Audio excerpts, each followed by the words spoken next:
ಎಲ್ರಿಗೂ ನಮಸ್ಕಾರ. ನಾನು ಸಪ್ತಮಿ ಗೌಡ. ಇವತ್ತು ನಾವು ಸಂಭ್ರಮ ವೆಡ್ಡಿಂಗ್ ವೆನ್ಯೂಲಿ ಶೂಟ್ ಮಾಡ್ತಾ ಇದ್ದೀವಿ. ಆ್ಯಂಡ್ ಮೇನ್ ಥಿಂಗ್ ಅಂದರೆ ತುಂಬ ಬ್ಯೂಟಿಫುಲ್ ಆಗಿದೆ ಈ ಲೊಕೇಶನ್. ಆ್ಯಂಡ್ ದೆನ್ ಅವರು ಹೇಗೆ ಮಾಡಿದ್ದಾರೆ with modern and the traditional touch to the entire place. ತುಂಬ ಚೆನ್ನಾಗಿದೆ. ಆ್ಯಂಡ್ ಎಸ್ಪೆಷಲಿ ವೆಡ್ಡಿಂಗ್ಸ್ ಆಗ್ಬೋದು, ಯಾವುದೇ ಇವೆಂಟ್ ಆಗ್ಬೋದು, to come in host year. And ನಿಮ್ಮ ಪರ್ಟಿಕ್ಯುಲರ್ ಇವೆಂಟ್ಸ್ಗೆ ಹೋಸ್ಟ್ ಮಾಡೋಕ್ಕೇ ಡೆಸಿಗ್ನೇಟೆಡ್ ಜಾಗ ಕೂಡ ಇದೆ.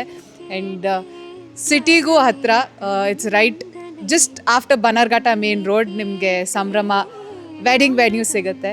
ಸೊ ಎಲ್ರಿಗೂ ಹತ್ತಿರ ಕೂಡ ಆಗುತ್ತೆ. This a lot of greens, browns and greys for everybody.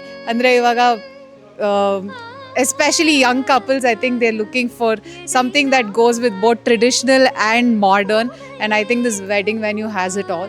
So whoever is planning on getting married or hosting any other events, please contact Sambrama. Thank you.